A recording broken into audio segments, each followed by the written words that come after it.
Hello everyone, and welcome to the latest edition of Carta's First Close series. I'm Ben Morgan, head of the SPV and fund formations team for Carta International. In this series, we engage with leaders in the venture capital industry to explore their experiences in forming and running venture capital funds and SPVs. Today's session will delve into SPVs, focusing on the technical aspects of managing them, strategies for handling LP relationships, and sharing insights from our panelists' experience in running SPVs and transitioning to fund management.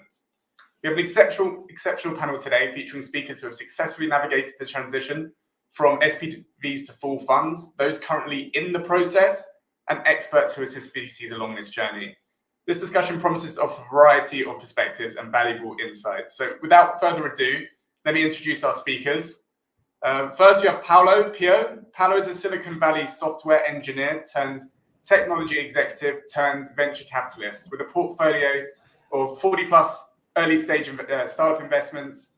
Paolo is a co-founder and general partner of Exceptional Ventures, an early stage VC firm based in London that invests into high impact businesses, focused on helping people live happier, healthier and longer lives. Then we have Trinh Linamagi.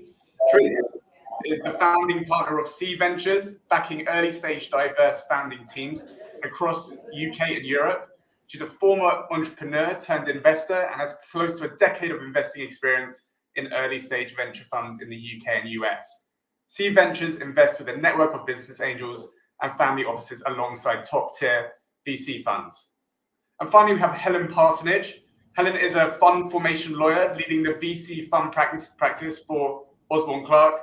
She's over 20 years experience advising fund managers on all aspects of fund establishment and has worked with a number of VCs on their transition from deal by deal investing to building a track record to the launch of their first fund. So thanks very much, everyone, for joining us today. Thank you, Ben, for the invitation. Great to be here. Likewise, great to be here. Yes, same. Great.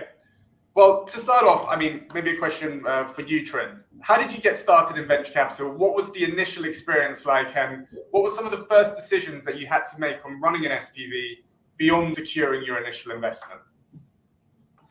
Yeah, absolutely. Sorry, I'm in a room where there's a little bit of background noise, so hopefully it doesn't come through. But I got started in venture capital about 7-8 years ago now. Before that, I was a founder myself. I was building companies and transitioned to venture. Very traditional venture funds, traditional GP/LP setup, but also accelerator models. I invested in about 40 companies in pre-seed and seed to start with, and then started C Ventures with the aim to drive more capital to women-led businesses. Now, I never thought I'm going to go back to building a fund, but this is going to be the next step for me for sure. But we started really to think about how can we start investing immediately in the opportunities that we had, particularly in women-led companies. And we had a really great network of angel investors, and we started to pool investments together for our first investment from our Panelist program. And there was another opportunity coming on the way, and we pulled another investment together. And then we started to look into different legal structures of how to do it as a fund. But we didn't find anything that is cost efficient enough to set up the fund at this point.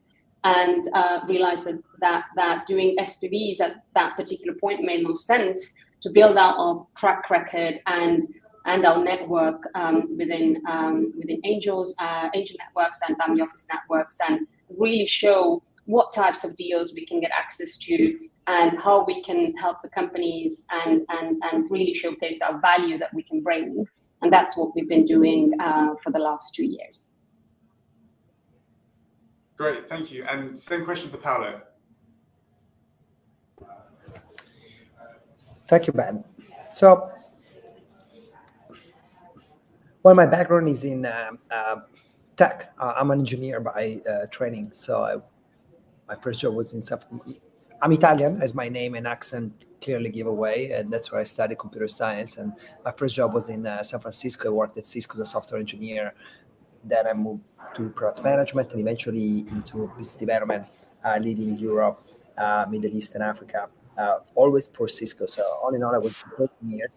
And the last part of my tenure there, I also did an executive MBA here in London, and where I fell in love with venture capital, decided that that's what I wanted to do, and started making angel investments. Until eventually in 2019, I met Giants Partners, an American VC firm investing in health and wellness, looking to expand in Europe. I joined them. I worked with them for a number of years. And then I realized that I wanted to branch out on my own. And I did so by actually doing a couple of SPVs to invest in certain specific startups and pool capital from basically friends and family. And that was 2021. Through the year, we had these two opportunities, and it was like a first step in understanding legal structure and requirements, and your actually power to raise capital from your network and to put it to use towards startups. And SPV in a way is a simplified version of a fund, right? Because it's an entity where you actually collect capital from multiple investors, and then you use it to invest into a single subject. And a fund is the same, from collecting capital from multiple investors, but then you invest it across multiple companies. And then eventually, the year after, together with my co-founder, we thought we could do a proper fund, and sat down, drafted an investment thesis of what became Exceptional Ventures, which is a fund with the mission to help people live healthier, happier, longer lives. We incorporated and set it up on Carta, and I have to say it was hugely helpful, because it gave us basically the option to do it as a fund in a box. So having a GP, having an LP, and having an SPV all together with a single contract with Carta, with a single vendor, was really simplifying things. And eventually, raised it, and now took us 2 years to get all the capital in that we wanted to raise, and we landed at roughly 12 million. And now we're gonna start raising for Fund 2, and it's gonna have basically the same structure. Great, thank you. I mean, in both of your answers there, you sort of mentioned the sort of structure of the fund and sort of the regulatory status of the fund. Like, is this going to be sort of an alternative investment fund or collective investment scheme, or is it going to be something more that is managed by its members? I suppose, Helen, on your side, you sort of advise a lot of these VCs on SPVs and for funds for the regulatory status of their SPVs and funds. So what are your thoughts here? What are some of the considerations that maybe a newer person to the industry would need to take in order to sort of set up the vehicle that's right for them? Yeah, I mean, as Paolo said, the fact that you've got something just investing in one asset doesn't necessarily of itself change the fact that there's a lot of regulation in that area. So what people are often looking to do when they're setting up SPVs before they're ready to do the full fund is find something that is more lightly regulated.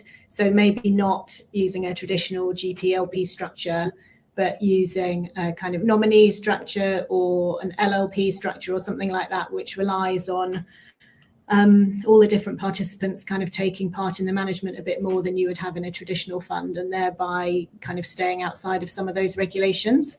I mean, obviously that's all quite nuanced, and it's important if you're doing that to understand what the regulations are, so which side of them you sit on, and also how that structure is set up to work. So you can make sure once you've kind of set it up on the platform or whatever, you know how to run it on an ongoing basis to make sure you're on the right side of the line. But typically people are looking to do that bit with a lighter touch regulation than what they know they're going to have in place when they get to a full fund. Yeah, that makes sense. And is there anything in particular that is the difference in terms of the way that the SPVs run, if you're going down the regulated route versus the sort of non-regulated route? I mean, the key difference is the involvement of people other than the VC in doing anything. So in a traditional GP-LP structure, they're set up so the GP is the one making all of the decisions, and the LPs are very passive investors. So to get away from that type of regulation, you've got to move away from that model into something where typically you've got a smaller group of people who are all slightly more involved in what's going on. So it's a slightly different dynamic with the VC.